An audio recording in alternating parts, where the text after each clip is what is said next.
Assalamualaikum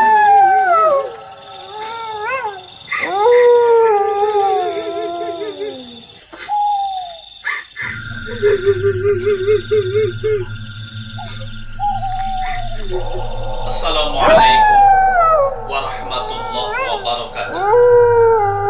Alhamdulillahirabbil alamin. Wassalatu wassalam ala asyrafil anbiya'i wal mursalin sayyidina Muhammadin wa ala alihi wa sahbihi ajmain. Amma ba'd. Bismillahirrahmanirrahim.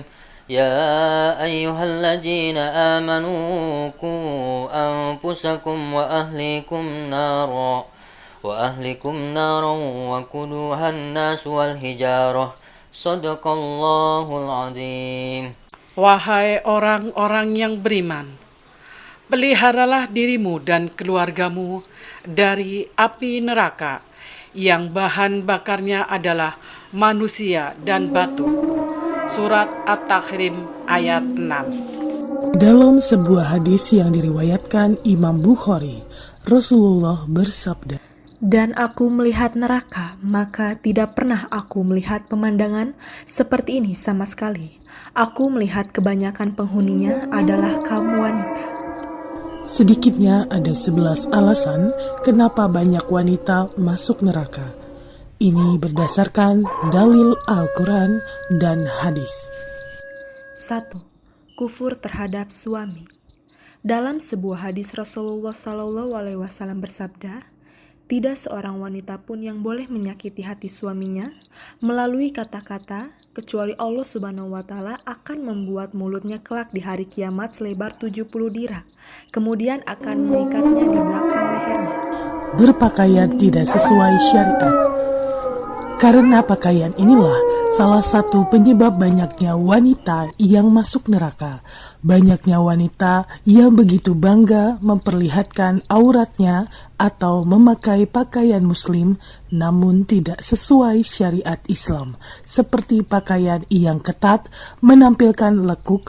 Wanita yang demikian ialah wanita yang merasa sudah benar dalam berpakaian padahal pakaiannya tidak sesuai syariat Islam, mengutamakan kesenangan dunia. Imam Al-Qurtubi menjelaskan, penyebab sedikitnya kaum wanita yang masuk surga adalah hawa nafsu yang mendominasi pada diri mereka, kecenderungan mereka kepada kesenangan-kesenangan dunia. Wanita yang hanya tertarik mengejar kesenangan dunia seperti uang, harta, jabatan, dan lain-lain, dan lupa akan kehidupan akhirat nantinya akan mendapat balasan berupa hidup hina di neraka. Mengingkari kebaikan suami. Dalam sebuah hadis, Rasulullah bersabda, "Aku melihat kebanyakan penduduk neraka adalah kaum wanita." Sahabat bertanya, "Mengapa demikian, wahai Rasulullah?" Beliau menjawab, "Karena kekufuran mereka." Kemudian para sahabat bertanya lagi, "Apakah mereka kufur kepada Allah?" Beliau menjawab, "Mereka kufur terhadap suami mereka, kufur terhadap kebaikan-kebaikannya." Wanita yang selalu menuntut suami berhubungan dengan duniawi dan tidak menghargai suami bukanlah sosok wanita yang baik dan tempatnya adalah di neraka sebab ia tidak mengakui kebaikan suami. Meminta berpisah dengan suami tanpa sebab.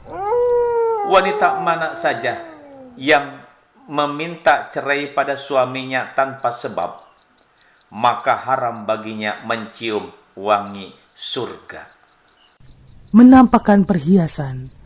Ibnu Abbas meriwayatkan hadis dari Rasulullah SAW bersabda, apabila seorang wanita keluar dari rumah dengan bersolek dan memakai harum suaminya ridho, maka dibangunkan untuk suaminya sebuah rumah di neraka.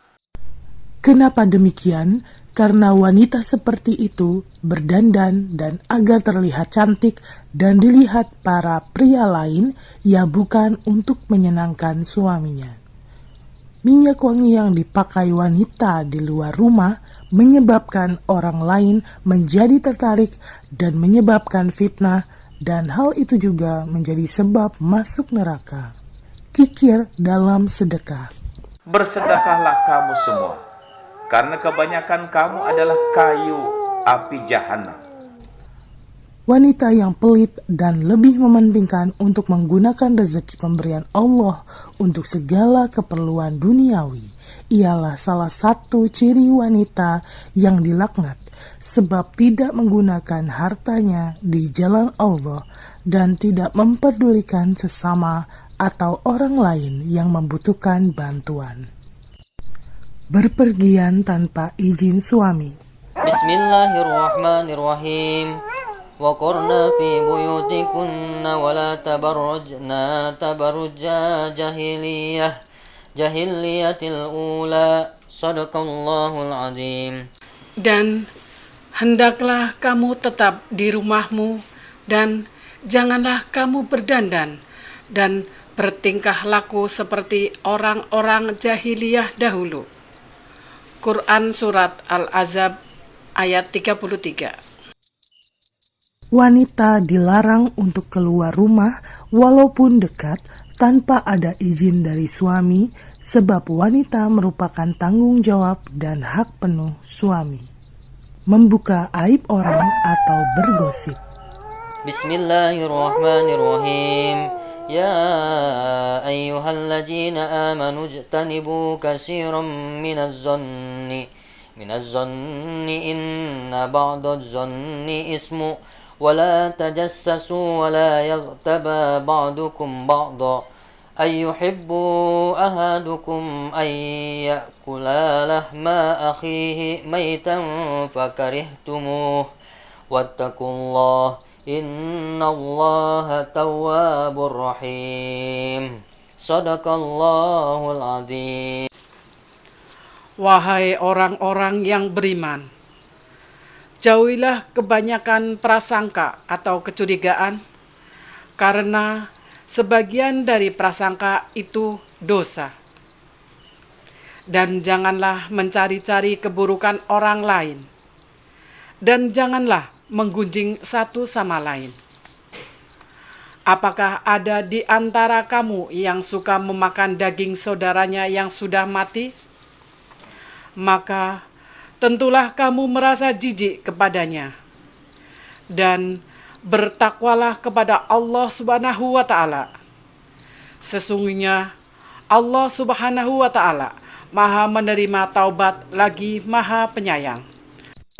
Seringkali wanita berkumpul atau bersilaturahmi, namun diselingi dengan kebiasaan yang tidak baik, yakni bergosip, yang lebih banyak membicarakan keburukan orang lain.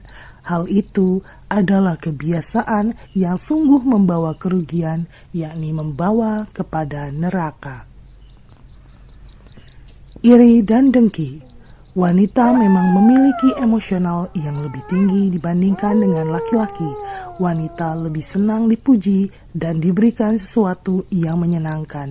Hal itu yang terkadang membuat wanita menjadi sedikit sekali bersyukur dan banyak melihat atau iri, dengki pada orang lain hingga ia mengubah apa yang dimilikinya. Misalnya ialah ingin memiliki wajah yang lebih cantik atau tubuh yang lebih bagus dengan melakukan operasi. Padahal hal tersebut dilarang oleh agama kecuali karena sebab kesehatan. Hal itu yang menjadi sebab kufurnya mereka pada nikmat Allah dan menjadi jalan ke neraka. Tidak menjalankan sholat. Wanita adalah sosok manusia yang wajib untuk menjalankan sholat dan boleh untuk melakukannya di rumah yang memang lebih baik untuk mereka. Namun, pada kenyataannya banyak wanita yang lebih mementingkan hal lain seperti bergaul di luar rumah, terlalu sibuk dengan pekerjaan, sehingga lalai dalam sholat, sering meremehkan bahkan meninggalkan sholat wajib hingga ia menjadi sosok yang dilaknat Allah dan masuk neraka. Mudah-mudahan kita semua senantiasa mendapat hidayah dari Allah, dapat melaksanakan perintah-perintahnya dan meninggalkan apa yang dilarangnya. Ketika ajal tiba, kita tetap dalam keadaan beriman, Islam, dan ihsan, sehingga kita memperoleh husnul khatimah yang diimpikan oleh setiap orang. Kurang lebihnya mohon dimaafkan. Akhirul kalam, wabillahi taufiq wal hidayah. Assalamualaikum warahmatullahi wabarakatuh.